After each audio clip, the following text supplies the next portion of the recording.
The full dogfight battle is a few days or a few weeks out, but in the meantime, I'm here to help you AT&T customers that are struggling with a decision between the Samsung Galaxy S4 Active and the Samsung Galaxy S4. I'm Aaron Baker from PhoneDog.com, and this isn't quite a dogfight battle, but it's a versus battle between these two. We'll figure out which ones have the better features for you and analyze the pros and cons of the Active versus the iconic Samsung Galaxy S4. But before we do that, special thanks to our partners at Best Buy Mobile for giving us devices like these for use in our One Paw Bandit giveaway game. When you go into Best Buy Mobile to get either of these, you'll walk out working. They'll get your email, your web, your contacts set up, so regardless of which one you get, you walk out working when you leave the store. Which one's best for you? Is it the one with IP67 certification or the one with the better camera? Let's find out in this versus battle. I'll have a full dogfight battle in the coming days or coming weeks between these two devices, but I wanted to get a versus battle on the table just to show you some of the pros and cons of these two devices, both of which right now are available in the United States on AT&T. It's the Samsung Galaxy S4 Active, available as of late last week, and the Samsung Galaxy S4, available at least on AT&T in black, white, and now red. It's a tough battle for a lot of people, particularly if you're on AT&T, because the Galaxy S4 brand is no longer one device, it's multiple devices, and even within the Galaxy S4 itself, the iconic flagship device, there are a bunch of different variants of it. So you've got the carrier version of the Galaxy S4, you've got the developer edition that's on Verizon, you've got the Google Experience editions, which you can buy through Google starting tomorrow, the 26th, and then within the Galaxy S4 marketing arm, you've got the branding arm, I should say, you've got the Active, the Zoom, the Mini, a bunch of different options to choose from. Even if they're not available in your respective country, you got a lot of choices on the table. But I think for AT&T customers, and just for the fact that these are very similarly spec'd across the board, it's an important versus battle to do. So let's talk about the pros and cons first, but let's talk about some of the similarities between these two devices.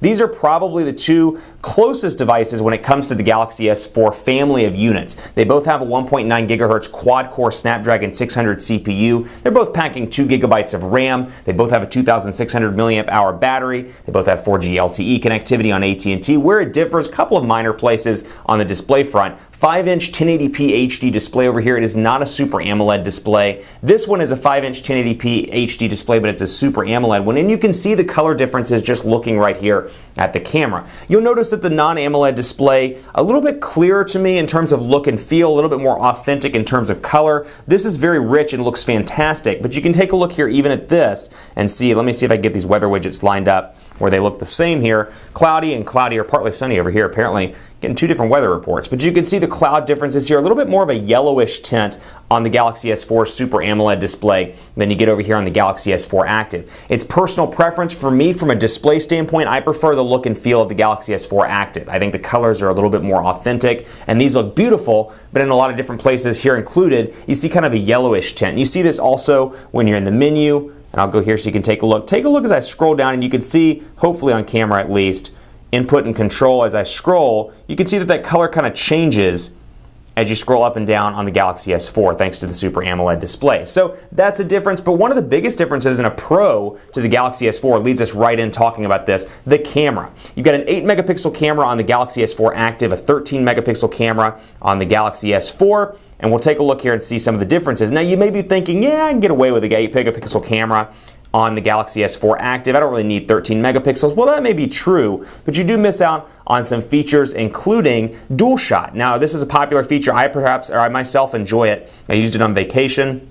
And you can see here I can take advantage of the front and rear facing camera simultaneously. And I've got the option to move this around and make it a little bit bigger, a little bit smaller, and customize the window that my image is in. I think that's a cool feature. You do not get that over here. Now the trade-off is you get a little bit more available storage space on the Galaxy S4 Active, which is a pro for this particular unit. Just giving you a comparison here between the two, you get about 9.62 gigabytes of available storage space out of the box over here on the Galaxy S4. On the Galaxy S4 Active, you get about 10.3 gigabytes. So we'll take a look here in storage, and I have like 1 or 2 applications on both of these devices, but you can see here 9.62 is what you get on the Galaxy S4. I do know that one for a fact because I chronicled it out of the box. Over here, about 10.3, and I made the mistake of not writing down the exact number, but roughly 10.3 gigabytes. Going on with the pros here on the Galaxy S4 Active, this does have IP67 certification, so it's water resistant to an extent. It can withstand certain things like dust and more. So if you have an active lifestyle, this could be a unit for you. And also keeping in mind, a lot of people like the design of the Galaxy S4 Active. It's personal preference, and obviously color choices are up to you. This comes in gray and blue, but a lot of people like this kind of industrial look and feel, and even though it's still made of plastic, it just looks a little bit more durable than the Galaxy S4. So it's going to be a trade-off for a lot of people. This one kind of has that kind of brick and mortar or industrial look to it with the screw looks up here, and then of course the back plate, and then the chrome sides here that are a little bit thicker in look and feel, and the physical buttons down here at the bottom in place of the one physical and two capacitive buttons on the Galaxy S4. That's obviously very much a personal preference, but I'm hearing that from a lot of people on Facebook and Twitter that they much prefer the design of the S4 Active. Now that said, if you take a look here, you get a lot of plastic around the S4 Active. The bezel itself is a little bit bigger than what you see on the Galaxy S4. This one's a little bit thinner. You get less plastic up here in the top and bottom than you do over here on the Galaxy S4 Active, so play that or keep that in mind as well and play that out as you're in store. You get this one in red though. A lot of people like red, and it's available exclusively right now at AT&T. So if you like a red mode or a red device, this could be a unit for you. So we'll take a look here in settings as well. A couple of minor differences. You'll notice because this is an AT&T exclusive, at least right now, you'll see driving mode and torchlight, both of these out of the box. Now driving mode here, I can turn it on through the settings, and when turned on, I can do things like have my messages read out loud to me, see my new emails, hear my voicemails, hear my alarms and schedules without looking down at the display. I like that that's there out of the box. You do not get that over here out of the box on the Galaxy S4. What you get over here as well is torchlight, which when turned on, we got it turned on, I can turn the unit off, and all I have to do is press and hold the volume up button, and it activates the flash, and I should be able to turn it off as well. You have to turn the phone on if I remember right. That's right, when I turn it on it goes off. So I can turn that on if I need to access it when I'm going out and about, or perhaps when I'm unlocking my front door and can't see the hole for the light, or for the key rather. That's a nice feature to have as well. Limited availability on the Galaxy S4 Active also may make it cooler. You know, you see a lot of people with Galaxy S4s, and if you're like me, perhaps you're that person that likes to have the smartphone that nobody else has, we've got a better chance of doing that with the Galaxy S4 Active. So just playing all these pros and cons and putting them into consideration for you here. This one's obviously going to be less distributed, at least in the US. You can get it unlocked, or you can get it from AT&T, or perhaps if other carriers ever carry it in the future, that might be an option. But right now, this one's available on multiple carriers in the States, including the big four. This one's just available on AT&T. So in terms of a kind of an exclusivity look and feel to it, this may be your unit. Then there are the minor things. There aren't any earbuds out of the box in the Samsung Galaxy S4 Active. You do get a pretty nice pair with the Galaxy S4, which I would keep in mind if you're looking to buy maybe a $20 or $30 pair, or you're that person that buys the $8 pair of earbuds at the airport when you're traveling. You do get them out of the box here, so that does save some cash up front.